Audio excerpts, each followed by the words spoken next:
Welcome to our channel. Hi friends, সবাই কেমন আছো? আজ আমি আবার এসে গেছি তোমাদের মাঝে একটা নতুন রেসিপি নিয়ে। কাঁচা আমের চাটনি বানিয়ে দেখাবো রেস্টুরেন্টের স্টাইলে। দেখো, প্রথমেই দুটো কাঁচা আম, সামান্য নারকেল কুচো, সামান্য কিশমিশ, সামান্য কাজু নিয়ে নিয়েছি আর সামান্য অ্যালমন্ড।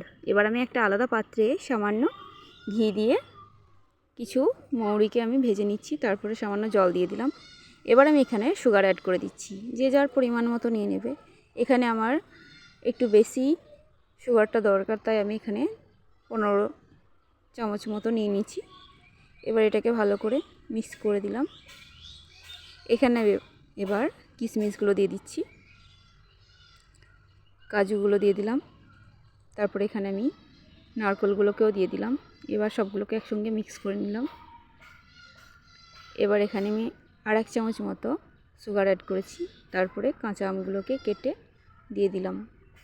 এটা ভালো করে ধুয়ে পরিষ্কার করে জলটা ঝরিয়ে নেবে, তাহলে অনেক সুন্দর হবে।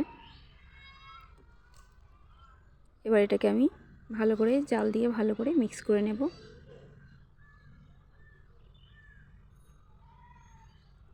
এখানে আমি সামান্য সুগার আরও অ্যাড করে দিচ্ছি, যেহেতু আমার আমটা অনেকটাই বেশি হয়েছে।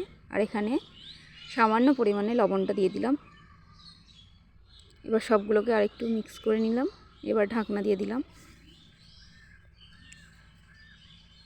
এবার তোমাদেরকে কিছু কথা বলে নিই। যারা আমার চ্যানেলে নতুন আছে তারা অবশ্যই আমার চ্যানেলটাকে সাবস্ক্রাইব করে পাশে থাকা বেল আইকনটা প্রেস করে দেবে, যাতে করে সবার আগে তোমাদের কাছে আমার ভিডিওর নোটিফিকেশনগুলো পৌঁছে যায়। আর যারা আমার সাবস্ক্রাইবার আছো তাদেরকে অসংখ্য ধন্যবাদ।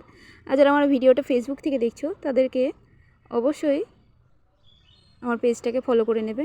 দেখো, আমি এবার আমগুলোকে দেখাচ্ছি, হয়ে গেছে আমার আমগুলো। এবার আমি এখানে ওপর থেকে সামান্য এলাচ গুঁড়ো দিয়ে দিচ্ছি।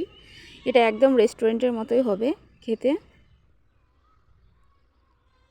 সবাই বাড়িতে বানিয়ে ট্রাই করে দেখবে, ভালো লাগলে অবশ্যই লাইক, কমেন্ট, শেয়ার করবে। Thank you so much everyone.